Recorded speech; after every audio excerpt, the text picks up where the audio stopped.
बिस्मिल्लाहिर्रहमानिर्रहीम। Good evening. Program the law show के साथ ज़ाकिर ख़ान आपकी खिदमत में हाज़िर है। एवरी ट्यूसडे हमारा ये प्रोग्राम होता है शाम 6 बजे से 7 बजे के दरमियान वीएनएस टीवी पे। और आपके जो भी यहाँ पे यूके में रहते हुए कानूनी मसाइल हैं, उस सिलसिले में जो भी आपको प्रॉब्लम्स हैं, जो भी आपको इन्फॉर्मेशन चाहिए, आप हमें इस प्रोग्राम में कॉल करके अपना जो मसला है कानूनी, उस सिलसिले में हमसे बात कर सकते हैं। और हम कोशिश करेंगे कि आपको गाइड कर सकें, आपको उस सिलसिले में मशवरा दे सकें। नाज़रीन, चंद बातें हमेशा की तरह, और वो ये कि जब भी आप कॉल करते हैं अपने, और जब आपकी कॉल थ्रू होती है तो अपने टीवी का वॉल्यूम ज़रूर बंद कर दिया करें, ताकि किसी किस्म की डिले और किसी किस्म की प्रॉब्लम के बगैर आपकी मुझसे बात हो सके। अपना सवाल मुख्तसर और एक तक महदूद रखें ताकि हम ज़्यादा से ज़्यादा कॉल्स ले सकें। मेरी हमेशा कोशिश होती है कि इस प्रोग्राम में जितने लोग हमें कॉल करते हैं उनसे बात हो, तो अपना सवाल काइंडली मुख्तसर और एक तक महदूद रखें। और last but not the least, जब आपकी मुझसे बात होती है तो ज़रूर मुझसे बात करने के बावजूद इस प्रोग्राम में, चूँकि मेरे लिए पॉसिबल नहीं होता कि मैं आपसे आपका पूरा केस डिटेल में डिस्कस कर सकूं, तो मुझसे बात करने के बावजूद ज़रूर किसी भी कोई भी अपना अगला स्टेप उठाने से पहले कानूनी मसले में किसी वकील से ज़रूर जाके डिटेल में मशवरा कर लिया करें। नाज़रीन, स्क्रीन पे हमारा स्टूडियो का नंबर आ रहा है और इसी नंबर पे आप कॉल करके मुझसे बात कर सकते हैं। वंस अगेन, स्क्रीन पे हमारा स्टूडियो का नंबर आ रहा है, इसी नंबर पे आप कॉल करके हमसे बात कर सकते हैं। मैं वक्तन फ़वक्तन कोई अपडेट्स जब आती हैं इमिग्रेशन, यूके इमिग्रेशन कवानीन के हिसाब से, तो मैं हर प्रोग्राम में वो अगर कोई नई अपडेट हो तो मैं ज़रूर देता हूँ। इसी तरह रिसेंटली वो लोग जो कि जिन्होंने रिसेंटली नेचुरलाइजेशन एप्लीकेशन के लिए अप्लाई, मतलब नेशनलिटी के लिए अप्लाई किया है या करने वाले हैं, तो उनको मालूम होगा अच्छी तरह कि अब गुड कैरेक्टर रिक्वायरमेंट है कि जब भी आप अप्लाई करते हैं तो होम ऑफिस इस चीज़ पे सेटिस्फाई होना उनका होता है कि आपकी कोई किसी किस्म की क्रिमिनल कन्विक्शन, कोई किसी किस्म की पास हिस्ट्री ऐसी तो नहीं है आपने इमिग्रेशन कवानीन से रिलेटेड। तो गुड कैरेक्टर रिक्वायरमेंट जो है, और काफ़ी केसेस हमारे पास ऐसे आते हैं जिनको होम ऑफिस जो है वो इस वजह से रिफ्यूज़ करता है कि आप गुड कैरेक्टर की रिक्वायरमेंट पे पूरी नहीं उतर रहे हो। डिस्क्रिशनरी बेसिस है तो ऑब्वियसली वो हर चीज़ देखते हैं। इसी तरह एक रीसेंट केस जिसमें बच्चों की जो रजिस्ट्रेशन एप्लीकेशन होम ऑफिस ने इस वजह से रिफ्यूज़ की थी कि उनके पेरेंट्स जो है, उनकी जो हिस्ट्री थी, पास हिस्ट्री, वो सही नहीं थी, जिसको कोर्ट ने फिर बच्चों के हक़ में फ़ैसला किया और उन्होंने कहा कि जी आप इस तरह नहीं कर सकते कि पेरेंट्स की अगर हिस्ट्री सही नहीं है या उनका कैरेक्टर अच्छा नहीं है तो आप उसकी सज़ा बच्चों को दें। तो ये एक किस्म की जो एग्ज़ाम्पल है कि किस तरह होम ऑफिस वो गुड कैरेक्टर की रिक्वायरमेंट को यूज़ करते हैं और किस तरह लोगों की एप्लीकेशन रिफ्यूज़ करते हैं। तो अगर ऐसी कोई बात हो तो उस सिलसिले में ज़रूर किसी वकील से जाके मशवरा करें। प्रोग्राम का आगाज़ अपने पहले कॉलर से करते हैं। हेलो अस्सलाम वालेकुम। जी वालेकुम अस्सलाम। जी कौन बोल रही हैं और क्या सवाल है आपका?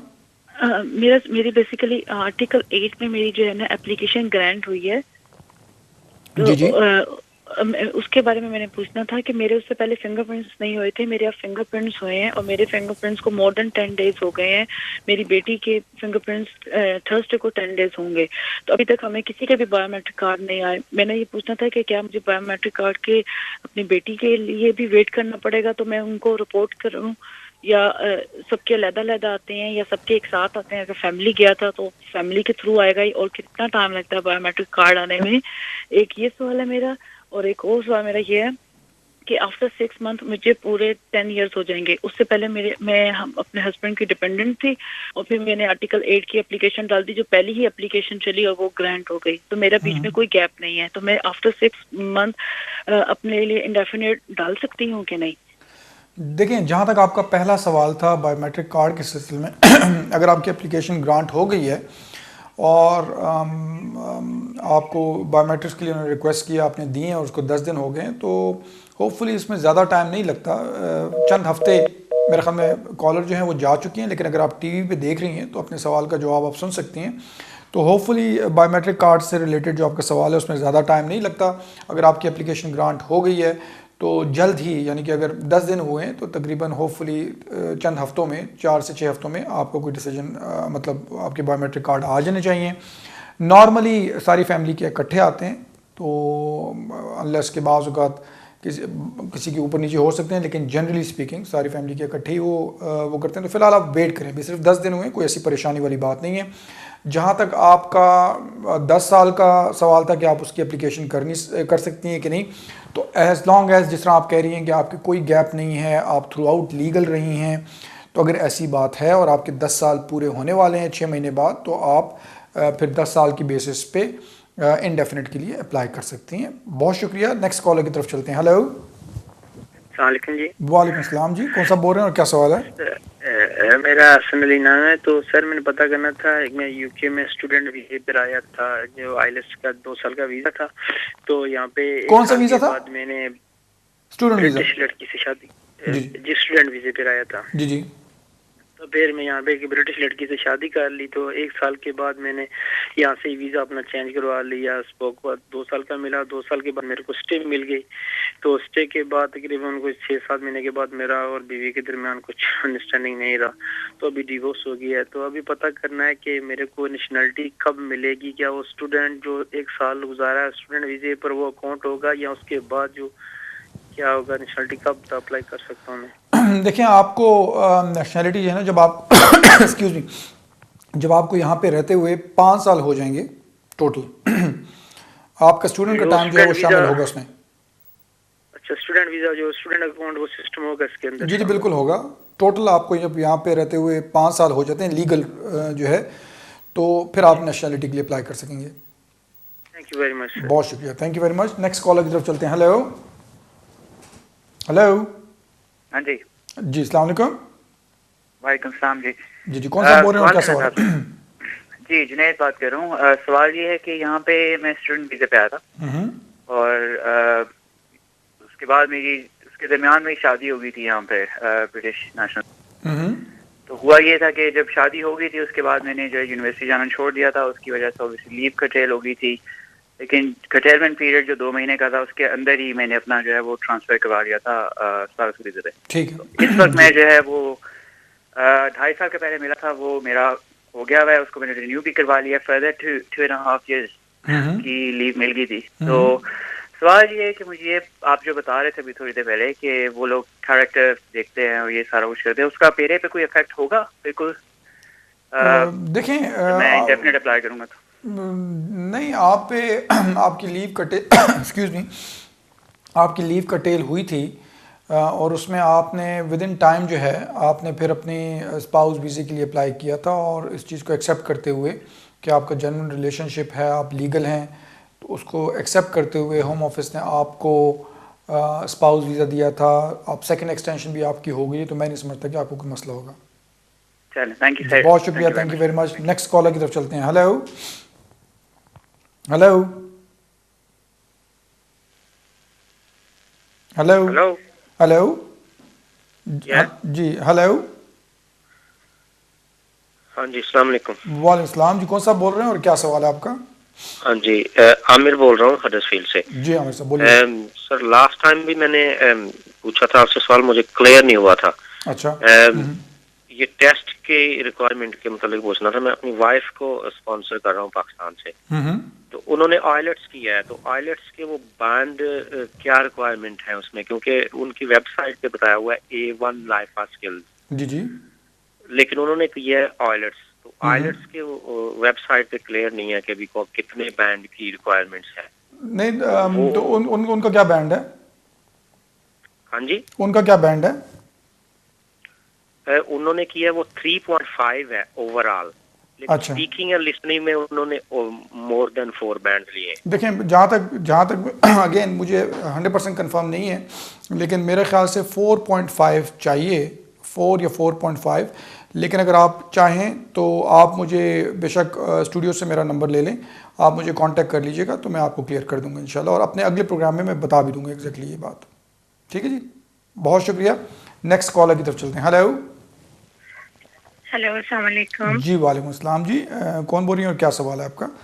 जी मेरे दो सवाल हैं आपसे प्लीज। जी मैंने ये पूछना था कि मुझे गार्डियनशिप डॉक्यूमेंट है मेरी नीस के लिए जो 7 मंथ्स ओल्ड है और उनकी मदर का ना ये इंतकाल हुआ था जब वो पैदा हो रही थी। तो ये एक डिस्ट्रिक्ट कोर्ट से है फ्रॉम इंडिया। तो मैंने पूछना है कि मैं उसके परमानेंट वीजे के लिए अप्लाई कर सकती हूँ क्या? मुझे उसमें कोई प्रॉब्लम तो नहीं आएगी? मैं ब्रिटिश नेशनल हूँ देखें यहाँ पे, तो मैं कम्यूट कर रही हूँ कि ये 7 मंथ्स में 2 बार हो चुकी हूँ उसके पास में। तो मैं वीजा के लिए परमानेंट वीजा, कौन सा वीजा मुझे उसके लिए ठीक रहेगा? दूसरा क्वेश्चन मेरा है कि स्टूडेंट उस वीजा पे जो आते हैं आज की डेट में, जैसे 4 इयर्स के लिए, तो उनका क्या ILR हो जाता है बाद में? प्लीज अगर आप बताएंगे। Thank you. जी मैं बता देता हूँ, आप बिल्कुल अगर टीवी पे सुनना चाहती हैं तो सुन लें। जी thank you so much. Thank you very much जी, बहुत शुक्रिया। देखें, जहाँ तक आपके पहले सवाल का ताल्लुक है, एज लॉन्ग एज इसके दो एस्पेक्ट्स हैं। एक तो ये कि आप की जो जिसको अडॉप्ट किया आपने, एज लॉन्ग एज वो इंडिया के कानून के हिसाब से कोर्ट के थ्रू ऑफिशियल अडॉप्शन के डॉक्यूमेंट्स हैं आपके पास, कोर्ट का ऑर्डर है, तो उसको यहाँ पे एक्सेप्ट करेंगे। और फिर ये तो एक बात होगी। दूसरी बात यह है कि यहाँ पे भी आप जहाँ पे रहती हैं अपनी लोकल अथॉरिटी से आपको कांटेक्ट करना पड़ेगा, उनको बताना पड़ेगा कि जी इस तरह आप अडॉप्ट करना चाहते हैं अपने जो भी आपके रिश्ता है बच्चे के साथ, उस हिसाब से और वो आपको उनको अप्रूवल वगैरह देना पड़ेगा। वो आपको एक उनका एक एप्लीकेशन प्रोसीजर है जो लोकल अथॉरिटी काउंसिल जो यहाँ पे है, वो उनसे आप रब्ता करेंगी, वो आपको अपना सारा प्रोसीजर बताएंगे, वो भी उनको भी ओके करना पड़ेगा। फिर आप बच्चे के लिए आप अप्लाई कर सकते हैं। जब दोनों ये चीज़ें हो जाती हैं आप बच्चे के लिए को यहाँ पे बुला सकती हैं। और दूसरा जो आपका सवाल था वो मुझे भी बिल्कुल जहन से निकल गया है। अगर आप चाहें तो आप दोबारा फ़ोन कर लें। आपका पहला सवाल तो एडॉप्शन से रिलेटेड था जो कि मैंने बता दिया, लेकिन दूसरा मेरे बिल्कुल जहन से निकल गया। आप देख रही हैं तो दोबारा फ़ोन कर दें, मैं इंशाल्लाह बता दूंगा। बहुत शुक्रिया। नेक्स्ट कॉलर की तरफ चलते हैं। हेलो हेलो सर, मुझे एक क्वेश्चन पूछना है जी जी, जो कि आजकल बहुत ज़्यादा कंफ्यूजिंग है और बहुत ज़्यादा हॉट टॉपिक लगता है ये कि लास्ट ईयर हमने ILR के लिए अप्लाई किया था, मैंने और मेरी वाइफ ने। तो मेरी वाइफ ने इंग्लिश का टेस्ट दिया था B1 लेवल ESOL का, जो अभी हमने बंद कर दिया है। 2014 में हमें ILR मिल गई थी अक्टूबर के अंदर, और अब जो है हम दोनों एलिजिबल हैं सिटीजनशिप के लिए। आपको यहाँ पे रहते हुए कितना अर्सा हो गया? मैं आया था Tier 1 जनरल पे, यहाँ पे मतलब स्टूडेंट पे, फिर मैं Tier 1 जनरल, मुझे हो गया 9 साल। तो मैं तो एलिजिबल हूँ, मतलब मेरी वाइफ अभी 5 साल नहीं हुए हैं उसको होंगे फेब के अंदर अगले साल ना। तो उनको उसके किस बाद बेसिस पे उनको किस हमने सोचा हम दोनों एक साथ एप्लीकेशन कर दें। तो अब उसके बाद एलिजिबल है, लेकिन ये जब इंग्लिश का टेस्ट आ गया कि ये नया देना पड़ेगा, ये नया देना पड़ेगा, वही चलेगा? ये नया देना पड़ेगा नया देना पड़ेगा, बिल्कुल। हालांकि उन्होंने इसमें ये भी लिखा हुआ है कि I met my knowledge of life and the language requirement on or after October 2013। तो ये भी टिक का ऑप्शन आ रहा है उसमें जी, लेकिन जहाँ तक मेरी इन्फॉर्मेशन है, आपने अगर 5 नवंबर के बाद अप्लाई कर रहे हैं तो आपको नया वो जो ESOL का नहीं एक्सेप्ट करेंगे, आपको IELTS करना पड़ेगा या ट्रिनिटी कॉलेज का वो इंग्लिश का करना पड़ेगा, ESOL का नहीं एक्सेप्ट होगा। जी बहुत शुक्रिया। इनसे पहले जो कॉलर थे, दूसरी कॉलर लेने से पहले, उनका जो दूसरा सवाल था जो वो यही था कि स्टूडेंट वीज़ा जो है अगर उस पर कोई आता है और 4 साल के लिए, तो यहाँ पे सेटलमेंट के लिए फिर अप्लाई कर सकते हैं। तो नहीं, तो ऐसी कोई बात, अगर कोई स्टूडेंट यहाँ पे आता है तो वो 4 साल बाद इंडेफिनिट के लिए नहीं अप्लाई कर सकता। हाँ, अगर वो आता है उसके बाद उसको वर्क परमिट मिल जाता है या जो भी किसी लीगल तरीके से वो यहाँ पे रहता है और उसको यहाँ पे रहते हुए 10 साल हो जाते हैं, या उससे पहले अगर उसको वर्क परमिट Tier 2 वगैरह मिला हुआ है और उसमें उसको 5 साल मिल जाते हैं, तो फिर वो एक अलग चीज़ है। लेकिन स्टूडेंट की बेसिस पे 4 साल हो जाते हैं तो उनको इंडेफिनिट के लिए वो नहीं नहीं अप्लाई कर सकते। बहुत शुक्रिया। नेक्स्ट कॉलर की तरफ चलते हैं। हेलो हेलो हेलो हेलो जी, हेलो हेलो जी जी, आपकी कॉल थ्रू हो चुकी है जी। बोलिए, कौन बोल रही है और क्या सवाल है आपका? अच्छा नाज़ी, मुझे बताया जा रहा है एक ब्रेक का टाइम हो गया है, तो एक ब्रेक ले रहे हैं, किधर जाइएगा नहीं, थोड़ी देर में दोबारा हाजिर।